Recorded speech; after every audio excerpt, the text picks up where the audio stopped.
Hey Globals, welcome to the EU Startup Summit directly from Malta. We have the honor to have Tilo Bonow, founder and CEO from Piabo PR. How are you doing, Tilo? Very good. It's my first time in Malta. I'm very excited. We're indeed excited. We just landed. There's so much energy going on. You just finished giving your speech. How was that? It was great. I mean, it's always nice to speak in front of 200, 300 founders, right? They're all like full of energy and want to learn, right? Because that's their biggest problem, right? How to tell their story. They found a new company. And they're asking themselves, how do I get the visibility that I need, right? And everyone thinks it's easy to get on TechCrunch or New York Times or wherever, and looking for the overnight success. But it's hard work, right? To tell your story correctly, to think and decide which channels are important to me. How do I set that up? Why is it important? Why is my competitor always in the media and nobody cares about me? Like, it's always the same questions. So, Tilo, for the audience that I know you're very well known in the industry, in tech industry, so could you tell us some words about you and your company, please?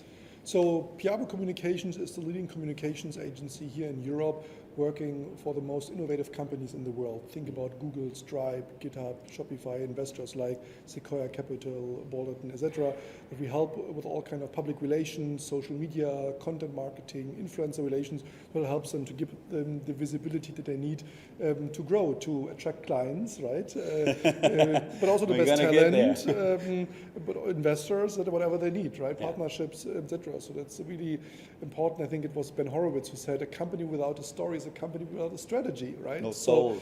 So you can ask yourself why one of the biggest VCs in the world is doing kind of PR for PR, right? So, but it's all interconnected, right? And so that's why we're here and try to educate and help wherever we can. That's great. We have the honor to have you also in the Global Sales Tech Festival, 25th of February. We will share also how story is so important. We're trying to get the stories on sales. So we're doing a tour right now, the GSTF On Tour. We started in Malta, then Berlin, and so on. So I would love to hear like your first sale, Tilo. How was your first sale? I mean, it was actually from a friend, as it often is when you start a company. It's a friends and family the first, right? So our first client was actually Christian Vollmann. I don't know if you know him. Oh, yeah, I know. Never know. Was Business Angel of the Year and the very founded iLove and that time MyVideo.de, like the German kind of YouTube, etc. And he called me and said, Tilo, do you know YouTube? And I said, yeah, of course I do YouTube. I wanted to bring that concept, that idea to Germany. Can you help me? And it was the area of like Web 2.0, right? That was like one of the first companies. And it was like very exciting times. And I think that shows, especially in our case, where it's a very like personal product, if you will, so, right? Like a consulting service, it relies heavily also on personal connections, on trust, right? And that's also what we try to teach all the founders, how important trust is, because trust, at the end of the day, a confident relationship with the unknown, right? Because I don't know, right? Because like how things work and how things will end up, and so I have to build this kind of confident relationship. When you know someone, you know, oh, that's a good guy. He has his shit together. He knows, right? And if like money is like the currency of transaction, right? I invest in a company, I buy something. Trust is the currency of interactions, right? If I don't trust you, I will not buy your product. If I don't trust you, I will not work for you. If I don't trust you, I will not invest in you. And that's why, in our case, I think 90% of the business is trust-based. Journalists that recommend us, founders that recommend us, people who know us and say, hey, they're working for so many great companies. So your main channel will be referrals. So referrals from all kind of different sources are for us very, very important. And for us, it's a lot of relationship building, networking, also justifying the trust, right? With good work. And I always say, happy clients are the best business development. Agreed.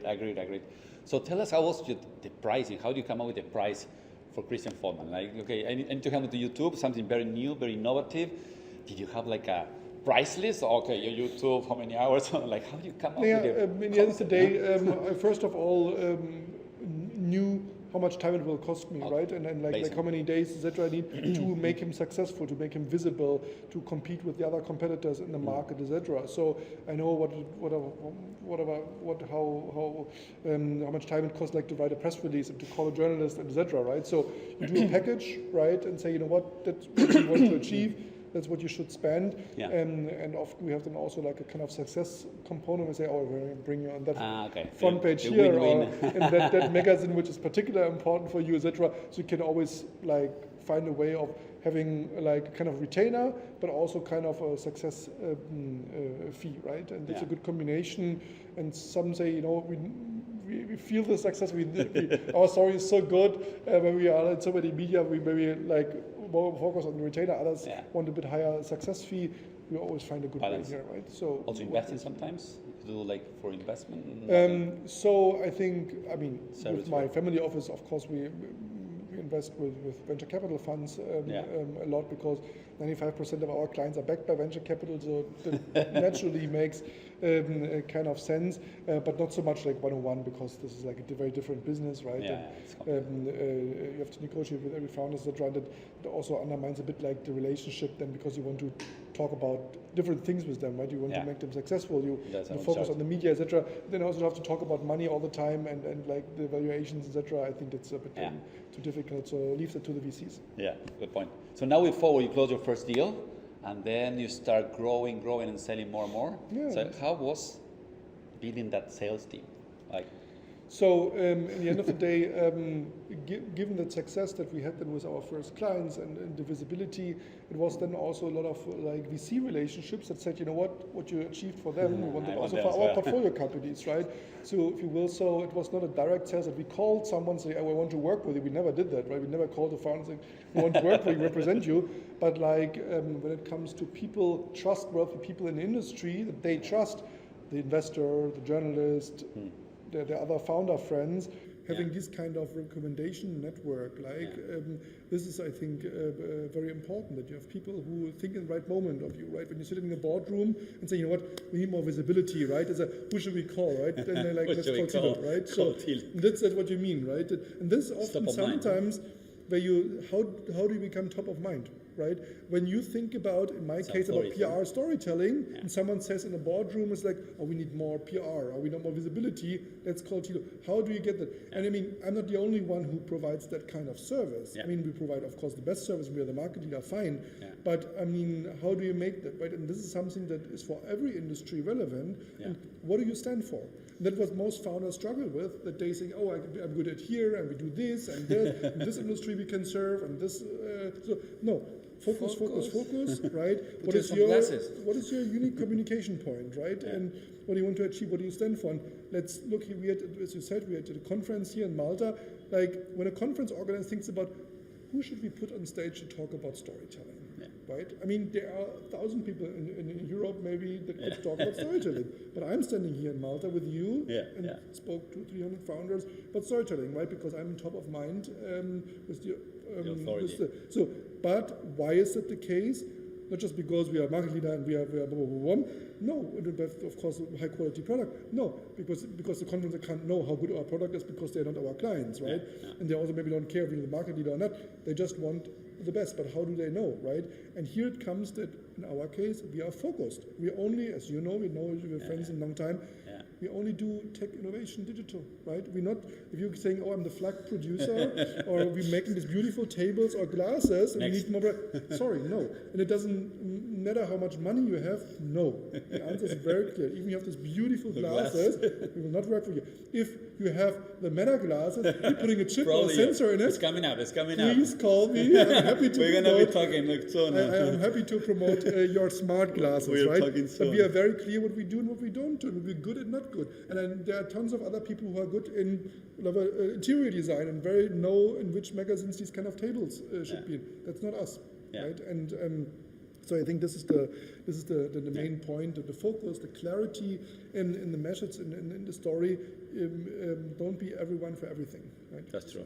Yeah, USP, focus, still attached. You can lose many customers, but at the end. Yeah, and then as we're talking about sales, right? I mean, also the customer want to understand, oh, they're really the expert for my industry. They understand my problems, my fears, my sufferings, right? They are part of our community. That's very, very important that the client has these kind of feelings.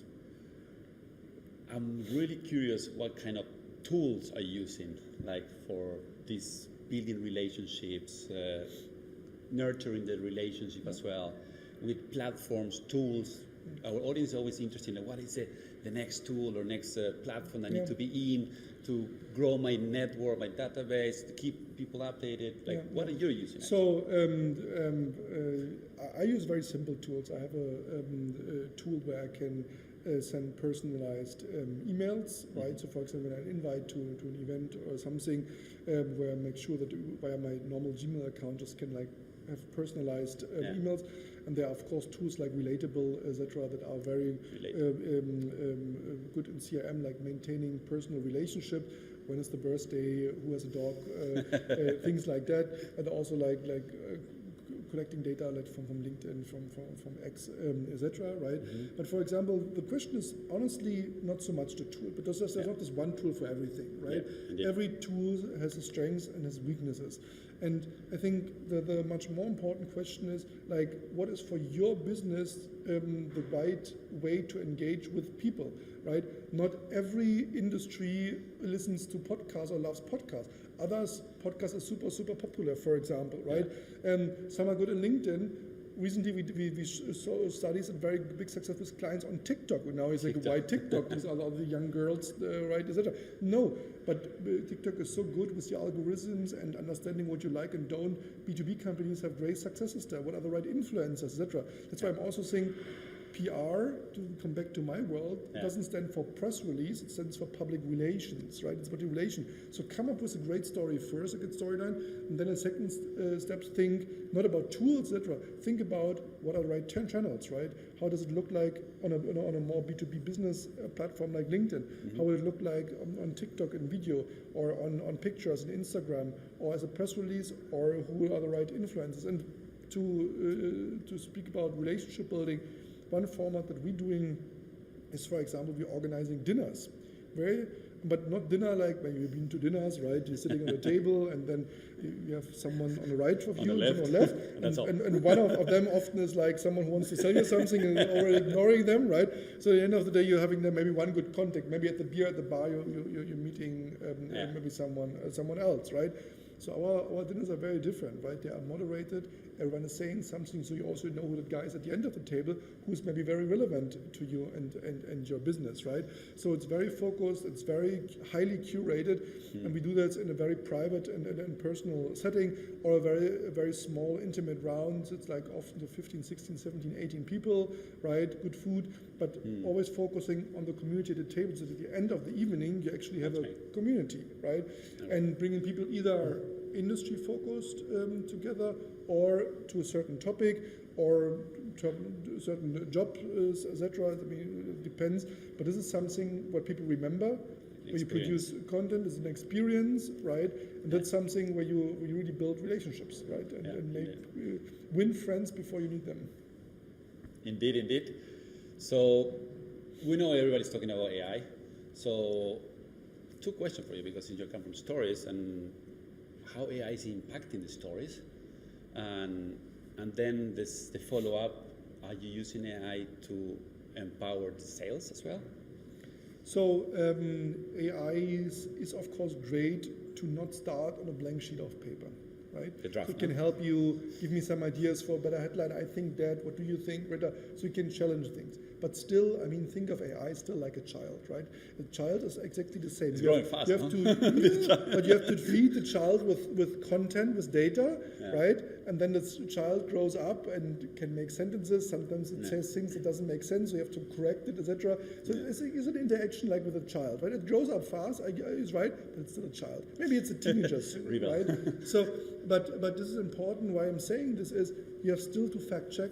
You have still to make sure where the data comes from, and every word matters, and that's often what people forget. Of course, ChatGPT can write you a press release, but it is like not even close what we as experts would consider a great story, right? Because, like, say, 60 seconds sounds faster than 1 minute. I don't know if ChatGPT knows that, right? 30 nights sounds more extensive than 1 month. I don't know if ChatGPT is smart as making these kind of differentiations, right? So we look at every word. Does it lead into the way we want to go, into the growth, into the sales, etc., right? And also in a way of crafting it, that it really is also different to what all the other people sending out there. Because as you know, if we would give a prompt about this conference in Malta to ChatGPT, our LinkedIn post would look very similar and sound very similar. It's not very exciting and cool and different, right? Yeah. So we have to think differently. We have to think outside the box. Yes, AI is a great tool, and it can be very helpful to inspire you, to challenge things, to help you maybe also with other languages, etc. Great, amazing, but it doesn't replace the human brain, right? And to think about, make it relatable, make it personal, twist it, tweak it in a way that it makes sense. So we love AI, but we also know its limitations and also the way until when we can use it and until where the human beings can come in. Have you heard any story, Tilo, from any startup using AI for sales or any AI sales yes, tool? of course. I mean, like I know companies that using, for example, when it comes to email marketing, where the emails are automatically crafted based on the persona via ChatGPT, etc. I mean, of course, right? The question is it more quality than before? Maybe not. Can you scale it in a way much more because it's more individualized and scaling? Yes, right? You can just put out more. But I mean, shit in, shit out, right? I mean, like it's also the question how you brief the deal and you're setting it up, right? So I mean, I think be careful. I mean, just scaling shit doesn't make it better, right? It's so toilet. it's very difficult. And again, for me, simplicity wins, complexity kills. And have some great pieces of content and then connect it very smart with your sales team, because what we know is one thing. The more expensive your product is, the more touch points you need with your clients, right? Sure. So what is a touch point? Your salespeople calling them, they're sending them an email, they may be visiting your website. Nice, you have 3 touch points. Yeah. And what then, right? They need to, and that's where we come in and help. They see your CEO on stage at a conference, fine, next touch point. They listen to the CEO on a podcast, next touch point. They read an article in the industry, fine. So they read about a nice quote or whatever from a content piece that they put out on LinkedIn, etc., right? And so on, right? That's important. The more expensive your product is, the more trust you need to build also in the sources where you find the information, right? Because when you're on your website, I mean that you love your product and everything is amazing, obviously, right? It's like we all love what we do and we think the greatest and smartest, etc., right? Yeah. But I mean, the question is, where are the reliable sources that say that, right? Where is the serious media, the industry experts say, actually, this is really a great guy and they're really doing something great and you should talk to them, right? And I think when it comes to sales, we know that the narrative, that the story is a big part of it, right? And I think when you look how a press release, for example, is usually structured, you say you start with the problem, presenting the solution, but also talking about then the actual success. That's how sales usually work, right? You're addressing the problem and saying, oh, whatever you're calling HR department, saying, oh, are you still doing whatever your holiday planning with an Excel sheet, etc.? Oh yes, we have an entire person that like kind of plays Tetris when people go on holiday. So our solution is we have here a SaaS tool, right, that can automate that and with approval process, blah, blah, blah, blah, blah, and can save you 20% of the cost, and you can fire that person that does that. And then the revelation and the proof point is say, and by the way, these 5 companies are already doing it, and they save X amount of money, or are now faster, cheaper, or the employees are happier, whatever, right? I mean, it's actually that simple, but to execute it and to do that on scale is a different story. Yeah. So my last question, and now, since you're so connected actually in the tech world and going to major tech conference and getting to know the latest technology, innovation, where do you see this going as regard, always focus on this building relationships and connect to say, because we believe also in Club Globals that everything starts with relations, as you mentioned, is like getting friendship, nurturing, referrals. So how do you see the future of this building relationship with so much technology attaching and connecting with AI, with metaverse, with like, you name it, no? Where do you see what direction are we going? When it comes to personal relationships. Personal relationship in sales, yeah. I think they become more important than ever, because in times of fake news, deepfakes. We see that with AI, right? You never know if this email actually to be written by an AI or by actually a human being, right? I mean, we all receive that. By the way, I have this wonderful trick that in my name on LinkedIn, when you look it up, I put my Chinese name behind it.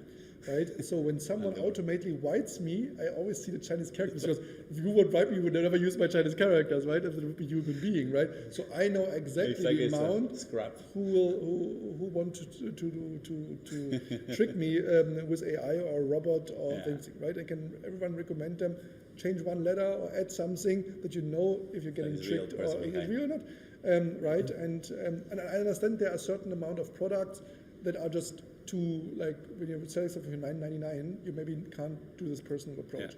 But if I sell something that costs a couple of thousand euro per month, I mean, you should have this personal touch, right? And I think that's why it becomes, the more expensive your product is, the more explanation the product needs, the more complex it is, the more personal it needs to be. Can AI help to leverage that? Yes. Is it still important that we trust each other and that we're building also a personal brand, that we stand for something? Absolutely. And I think that's why right now there's such a buzz around the term personal branding and corporate ambassadors, because you want to make people visible and see that they're real humans behind it, that you can trust, that have a life, that have do something. And look at, and if you don't believe that people are interested in people, go on X, right? Look how many followers has Apple, the brand, and how many followers Tim Cook has. And we both agree that Tim Cook is maybe not so famous like Steve Jobs, right? It's so iconic. Still, he has more than double followers. Look at how many followers Bill Gates has. Look at how many followers Microsoft has. I mean, people are interested in people, and building a personal brand is here critical. You have to stand for something. You need the recognition, the respect and reputation from your industry to be successful in sales. That's great words. I need to add now, what do you think about AI influencers? I promise it was the last question. Yeah, I know, but I got excited. I mean, I can hear so much to share. Give me one. All right, what do you think about AI influencers? I mean, like I was actually 2 weeks ago in Vancouver at the TED conference. You all know the TED. And there was a lady from Japan who managed and maintains a completely artificial character, has an Instagram presence, and he makes promotions, or she is actually a lady, promotions, etc. And so that's real. That's reality. And there are these kind of personalities. And I think for certain, especially in the consumer world, we need to scale, etc. That makes sense. But also here, we know that it's AI influencers, right? Because they say, oh, I'm a virtual blah, blah, blah, blah. And that's fine. I have no problem with that. I have a problem with that when it's kind of pretending to be a real human, right? Because this is for me like cheating, right? And this is when your clients find it out, they will not trust you. It is complete trust, right? And reputation is such sensitive part, right? And we have such a problem in our society with honesty, right? And telling, I mean, Jeff Bezos famously said, reputation is what people say about you when you're not in the room, right? So, and that's the kind of level of honesty I personally like, and I want, and I want to work. I want to understand who I'm talking to, who I'm working with, what the background of that person is. It's the reason why when we go to a board meeting or in a conference, there's a round of introductions, right? And by the way, and this is actually coming back to storytelling, the exact point, right? That's where personal branding starts, right? This introduction where you have 2-3 sentences. How do you present? What do you say? Hello, my name is Tilo. I come from Berlin. Who cares, right? If I'm from Berlin, Hamburg, Munich, my name is Tilo, Carsten, Matthias, Thomas, whatever. Like that's not storytelling, right? And we have scientifically proven attention span that's around 8 seconds, not just Donald Trump, right? That's like everyone. So when you go to a conference, to an event, okay, we want to hear you 8 seconds before you leave. You're going to leave us with your 8 seconds, okay? And when you go to someone, what is typical? One of the first questions here at the conference, you ask someone, you say, "What are you doing?" Yeah. Right. This is the first question. It's like, "Hi, I'm Tilo, whatever." Oh, what are you doing? Right? It's like, not where you come from, which university you've been, or what is it. So. And now is the question, right? Founders are great in telling you 3 hours what they do, but they also have this kind of unique communication point where they say in one okay, let's beat in 2 or 3 sentences. What to do? And the reaction you want, no matter if you're a journalist or an investor, is like, what's interesting? Tell me more. Tell right? me more. That's the reaction that you want. And that's the question also for you. If you are able, you can live test your video. There's jokes aside. But like, do you catch this kind of curiosity, right? This kind of, you think, that's interesting. I could use that. So tell me more, right? Or send me a pic or whatever, right? And this is something, I mean, I've been here, talked to many people already. Good pitches. That's often what they struggle the most with, right? Bring it down, get me excited. Yeah. And again, simplicity wins, complexity kills. Great words to finish. Tilo, it's an honor to have you Thanks again on for board. having me. It's always very inspiring to hear your stories. So we can continue watching around different cities and see you keep on connecting and supporting the tech entrepreneurship. Absolutely. Thank you. Thanks for having me. Thanks, Tilo.